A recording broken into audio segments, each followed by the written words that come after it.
Aujourd'hui, on parle des Gardiens de la Galaxie Volume 3 en mode full spoiler.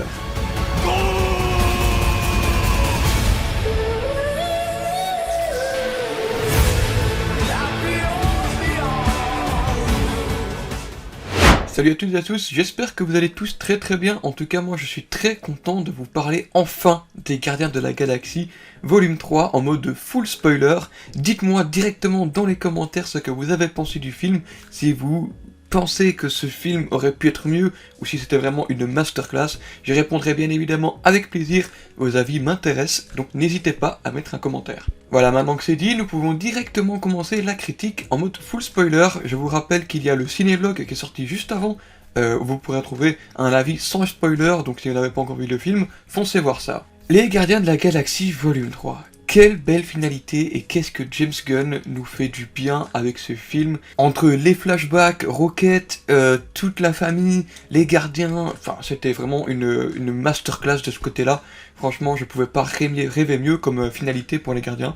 Je sais pas si vous aussi, mais pour moi c'était la meilleure finalité qu'on puisse avoir. Donc commençons un petit peu par parler donc des personnages et un petit peu leur développement dans ce film. J'aimerais tout d'abord commencer par un nouveau personnage, donc Adam Warlock, qui est arrivé dans ce film vraiment à fond de balle. Directement, il arrive sur Nowhere, il blesse grièvement Rocket, et c'est ça toute l'intrigue du film au final, c'est qu'ils vont essayer de sauver Rocket, et donc Adam Warlock arrive avec toutes ses forces, et il vient vraiment péter tout sur Nowhere. J'ai adoré sa scène d'introduction.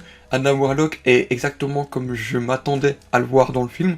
Il y a beaucoup de personnes qui ont été déçues du personnage, mais peut-être qu'ils ne savaient pas comment il était dans les comics, mais effectivement c'est à ça que je m'attendais. Un mec hyper balèze qui fait pas la part des choses entre le bien et le mal, et en fait c'est un enfant dans sa tête. Et c'est ça qui le rend si idiot, et je trouve que Will Poulter dans le rôle de Adam Warlock fait vraiment le taf du mec idiot qui est en fait super fort, quoi. Donc j'ai hâte de voir ce qu'il va pouvoir venir par la suite avec Adam Warlock. Il y a vraiment tout un développement autour de lui et sa mère tout au long du film, donc à savoir la grande prêtresse, je crois. Tu sens que vraiment son évolution va du fait qu'il suit vraiment les ordres au début, il a besoin d'aller chercher Rocket, mais il n'y a pas vraiment de sens critique, et tu sens que plus tu avances dans le film, et plus il réalise à quel point les gardiens peuvent être des personnes bien, et voilà, tu sens qu'à la fin du film, ils sont bienveillants envers lui, ils l'accueillent à bras ouverts, et lui donnent une deuxième chance pour pouvoir se racheter et faire partie de cette équipe des gardiens. Maintenant, on a parlé vite fait donc de Adam Warlock, nous pouvons parler un petit peu plus en détail de certains personnages aussi qui ne sont pas très mis en avant dans ce film. Je pense bien évidemment à Cosmo ou Kraglin. Ces deux personnages-là sont un peu plus secondaires, tu sens qu'ils ont été mis dans le film pour dire d'être mis dans le film, et que après on les a mis un petit peu de côté, et voilà, il y a une petite relation entre Kraglin et Cosmo qui est vraiment un maître et son chien, on va dire. Et je trouvais ces moments un petit peu sympathiques, et tu sens que Cosmo peut être un gardien très puissant, parce que voilà, il sait contrôler la télékinésie, alors que Kraglin, il récupère donc le flambeau de Yondu avec sa flèche, et tu sens qu'il maîtrise un petit peu plus la flèche que dans les précédents films. Il arrive enfin à pouvoir la soulever et faire quelques dégâts, c'est pas encore tip-top, mais tu sens qu'il va vers le bon. Et Cosmo, qui a, je vais dire, un pouvoir, je vais pas dire similaire, mais il peut contrôler les objets à distance, et voilà, il peut être très puissant, je pense, à l'avenir. Donc voilà, du côté de Kraglin et Cosmo, c'était deux petits personnages comme ça, qui étaient sympathiques, et j'ai envie de les revoir par la suite, parce que voilà, il y a la scène post-générique, on va revenir en fin de vidéo, et ouais, non, franchement, il y a des choses à dire là-dessus. Alors, comment parler de ce film sans parler du méchant? Tout simplement, le maître de l'évolution est un méchant qui est vraiment une grosse menace du début à la fin du film. C'est un des meilleurs méchants du MCU, je trouve. Il est facilement top 5 pour moi. Il est peut-être pas aussi balèze, badass qu'un Thanos ou un Loki à mes yeux, bien évidemment. Il y a vraiment des répliques que disent Rocket par rapport à lui, en disant voilà, il ne voulait pas rendre les mondes meilleurs en les améliorant, il aimait juste les choses, il n'aimait juste pas les choses telles qu'elles étaient. Et je trouve que ce propos résume très bien le maître de l'évolution.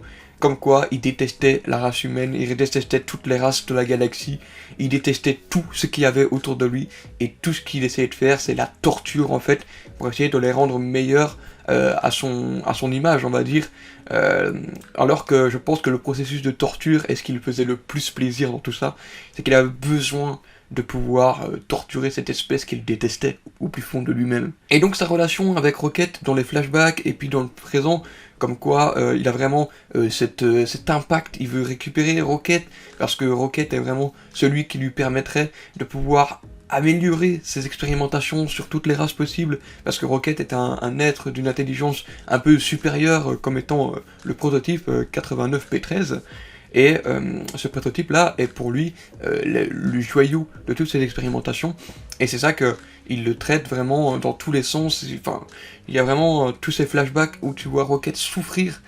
Et voilà, donc tous ces flashbacks-là, on y revient tout de suite. En parlant des flashbacks, donc avec tous ses amis, Layla, Moustache et Sol, oh là là, les frissons, les larmes, les émotions. Déjà quand tu commences le film avec Rocket bébé qui court parmi tous les petits ratons laveurs, oh là là, qu'est-ce que c'était mignon. Et après sa relation avec tous les autres, tu sens qu'il y a vraiment de l'émotion qui est mise dans ce film, et tu sens vraiment que waouh, c'est très fort, la musique qui joue beaucoup, et le moment où il va récupérer tous les ratons laveurs, et qu'il voit que c'est écrit Raccoon, et qu'il vient de la Terre comme Quill, tu sens que voilà, il a enfin accepté qu'il était un raton laveur, et il le dit après dans le film, je suis Rocket Raccoon. Quel plaisir de l'entendre dire après 3 films qu'il est enfin Rocket Raccoon tel qu'on le connaît. Et ouais, donc franchement, sa relation avec Layla, Moustache et Sol, quelle histoire triste, quelle histoire remplie d'émotions. Tu sens qu'ils cherchent des amis, là où c'est pas forcément possible. Et je trouve que leur mort était vraiment très très violente pour le coup. Tu sens que d'un côté t'as Layla qui meurt, bon je me dis bon bah ils vont essayer de s'échapper à 3, et puis t'as les autres qui arrivent et qui déglinguent les 2 autres enfants. Enfin, waouh, ça m'a vraiment fait mal au cœur pour Rocket. Son cri, qu'est-ce qui faisait mal. Et tu comprends aujourd'hui, en fait, à quel point Rocket est un personnage torturé, et qu'il a grandi dans la peur de pouvoir se raccrocher à une famille, par peur justement de la perdre à nouveau comme il l'a perdu avec ses amis auparavant. Et c'est ça qu'il avait difficile au début dans les projets films des Gardiens de la Galaxie. Il était un petit peu plus en retrait, et tu sens que Avengers Endgame a été fatal pour lui. Il était vraiment au plus bas parce qu'il avait perdu la majorité de sa famille, et il restait plus qu'avec Nebula. Parlons de Nebula justement et sa relation avec Rocket, et tu sens que Nebula et Rocket sont beaucoup plus proches depuis les Avengers Endgame en fait. Voilà, dans Avengers Endgame c'était les 2 gardiens survivants, tous les autres étaient partis, donc tu sais que pendant 5 ans, ils étaient les 2 derniers, et qu'ils ont pu se rapprocher, et tu sens que leur amitié est beaucoup plus forte, et je trouve que c'est pas Drax ou Peter Quill qui est le meilleur ami de Rocket, pour moi c'est Nebula, et on le ressent, il y a par exemple cette scène où justement Rocket se réveille, et Nebula entend sa voix, et tu vois qu'elle éclate en sanglots. Elle a vraiment peur de le perdre, et ça tu ressens vraiment l'écriture parfaite du personnage de Nebula, et tu sens qu'il y a vraiment l'évolution, l'amitié qui règne entre Rocket et Nebula qui a été créée après Endgame, enfin pendant Endgame j'ai envie de dire, et tu sens vraiment cet impact, et ça a vraiment été super bien exploité. Et donc la mort de Rocket, enfin la mort, le fait que Rocket soit vraiment en difficulté tout le long du film, je m'attendais vraiment à ce qu'il meure en fait. La façon dont c'était filmé, le moment où il est dans ce monde blanc avec ses amis qui ont été tués auparavant, qu'il est prêt à faire le pas vers eux, tu sens que c'était le moment pour lui de les rejoindre, et au final, il avait encore une dernière chose à faire avec les gardiens, et c'est, je pense, une des meilleures décisions qui a été faite par James Gunn, c'est de ne pas tuer Rocket qui était beaucoup trop irrévisible, et au final, le laisser en vie parmi les autres gardiens, et je trouve que sa rédemption, son retour, son comeback était vraiment légendaire. Rocket est pour moi mon gardien préféré de toute la bande. Déjà à partir du premier film, j'adorais son petit côté rebelle, etc. Mais là, Rocket, ce film était fait pour lui et c'était tourné autour de son histoire, donc je trouve que c'était vraiment parfait de tout ce point de vue. En parlant de mort, on peut revenir aussi un petit peu sur Peter Quill, qui lui aussi a failli laisser sa peau dans ce film. Le fait qu'il soit sur le vaisseau et qu'il tente de revenir en se projetant donc sur Nowhere, tu vois qu'il est retenu ensuite par un obstacle dans l'espace, et tu vois qu'il a son iPod, on va dire, en main, et je trouvais ça tellement beau, en fait, dans le sens où tu le vois mourir, et il part avec le seul truc qui lui raccroche à sa mère, à sa vie sur Terre, c'est sa musique, et ça l'a accompagné toute sa vie, et je trouvais ça magnifique. Et puis t'as Adam Warlock qui arrive vraiment en pointant du doigt, comme le tableau de la création d'Adam de Michel-Ange, c'était magnifiquement bien joué. Cette scène était vraiment très très belle. Il y avait beaucoup d'émotions. J'ai senti les larmes. Je me suis dit, ils vont pas faire crever Star-Lord de cette manière-là. Et puis après, c'était vraiment le roller coaster quand tout revient à la normale et que finalement il survit. Franchement, cette scène était magnifique entre Star-Lord et Adam Warlock. C'était vraiment le fait de montrer que Adam est vraiment le Jésus de l'espace. Et c'est ça qu'ils ont mis en place, mis en œuvre. Et je trouvais ça vraiment très réussi, avec la mise en scène, la musique. Franchement, ce film était incroyable. Et ensuite, on termine le film sur les adieux entre Star-Lord et Gamora. Gamora, on n'a pas beaucoup parlé dans cette critique, qui a vraiment été une Gamora complètement différente de ce qu'on a pu connaître dans les précédents films. On sent que c'est une Gamora qui a vécu avec les Ravageurs, c'est pas la même Gamora. C'est la Gamora de 2014 qui est retournée en 2014 avec ses Ravageurs et qui n'a donc pas connu l'histoire avec les Gardiens. Donc c'est une variante, une fois de plus. Donc ouais non, c'était vraiment intéressant de voir un autre point de vue, comme quoi la Gamora était la méchante et que c'était pas la Nebula. De voir la Nebula du côté des Gardiens et le Gamora du côté des Ravageurs et pas inversement. C'était aussi quelque chose de très intéressant à voir. Donc j'ai adoré voir ce point de vue là du côté de Gamora. Et sa relation donc avec Peter était vraiment inexistante. Non, c'est vrai. En fait, Gamora n'a jamais rien vécu avec Peter, et lui, il essaie de se raccrocher à cette Gamora, et puis à la fin du film, tu sens qu'il doit la laisser partir, et que chacun part de son côté. Donc je trouve que elle retourne auprès des siens, des Ravageurs, en fait. Peter Quill, finalement, lui, reste du côté des Gardiens, pas pour longtemps, parce qu'on arrive à la fin du film, où l'équipe des Gardiens de la Galaxie, telle qu'on la connaît, se dissout. Star-Lord retourne sur Terre pour retrouver son grand-père. Il vit une belle fin en retournant sur Terre, retrouvant la famille qui lui restait. Mantis essaie de se découvrir elle-même en partant avec les monstres qui sont apparus dans le film. Elle essaie de se redécouvrir elle-même après avoir vécu toute sa vie avec Ego et puis avec les Gardiens. Drax, lui, est en fait le papa de tous ses enfants et je trouvais ça beau comme histoire. Ce n'est pas Drax le destructeur comme Nebula lui dit, mais tu es fait pour être papa. Et ça, c'est encore très très beau. Et j'ai adoré la façon dont c'était tourné. Donc voilà, du côté de Drax, qui est en fait il est père en fait. Et ça, c'est magnifique. Je trouvais ça super beau pour lui, parce que ça lui correspond tellement bien. Et il y a vraiment cette histoire qui se recolle avec sa fille qu'il a perdue, mais il retrouve d'autres enfants.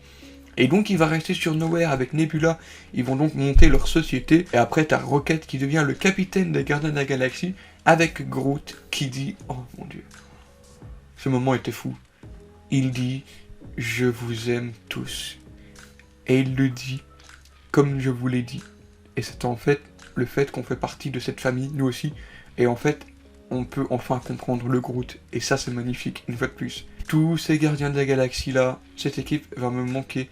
Merci James Gunn de nous avoir fait un film pareil, c'était vraiment une masterclass, j'aurais pas pu rêver mieux pour une fin des Gardiens de la Galaxie. Bon, il nous reste les scènes post-génériques à parler. Les scènes post-génériques qui sont plutôt sympathiques, hein. On va pas trop se le cacher, elles sont pas non plus incroyables, ça tisse pas non plus quelque chose de foufou. On a la nouvelle équipe des Gardiens de la Galaxie dans la première scène post-générique. Nous avons donc Adam Warlock, Phyla-Vell, la gamine qui a été récupérée, c'est Phyla-Vell, celle qui va devenir Ka-Zar à l'avenir, pour ceux qui le connaissent dans les comics. Ka-Zar qui est en fait une fille, je pense, de Marvel, la version homme des comics, et donc Phyla-Vell est donc dans cette équipe avec Cosmo, Kraglin, Adam Warlock, Rocket et Groot. Oh là là, le giga Groot, qu'est-ce qu'il est badass. Il fait 3-4 mètres de haut, il est mastoc, c'est une dinguerie. On va les retrouver prochainement, peut-être dans le film Avengers Kang Dynasty, qui sait. J'espère pouvoir retrouver cette équipe-là pour en apprendre davantage sur cette équipe et pouvoir les développer davantage. Ensuite, on a la deuxième scène peu générique qui est vraiment très très courte et qui est vraiment pas faux folle. C'est juste Peter qui est sur Terre avec son grand-père et qui essaye donc de se réadapter à la vie humaine qu'il n'a pas vécue depuis au moins 30 ans. Donc voilà, il essaie de trouver un petit job par-ci par-là, mais c'est pas ça le plus intéressant, c'est que après t'as une pancarte qui dit le légendaire Star-Lord reviendra. Et ça, il y a moyen de faire une vidéo là-dessus, une vidéo théorie sur ce qui pourrait arriver par la suite. Ça pourrait se lier à Avengers Kang Dynasty ou quoi que ce soit. Je vous en dis pas plus, je vous garde la surprise pour la vidéo théorie. C'était ma critique full spoiler du film des Gardiens de la Galaxie volume 3. Dites-moi en commentaire, comme dit en début de vidéo, ce que vous avez pensé de ce film. J'y répondrai bien évidemment avec plaisir. N'hésitez pas à lâcher le pouce bleu, ça me ferait super plaisir. N'hésitez pas non plus à vous abonner à mes réseaux sociaux, à savoir TikTok et Instagram, pour ne manquer aucun autre contenu que je peux vous proposer sur ces plateformes. Et il ne me reste plus qu'une dernière chose à vous dire, c'est à la prochaine pour de nouvelles vidéos. À très bientôt.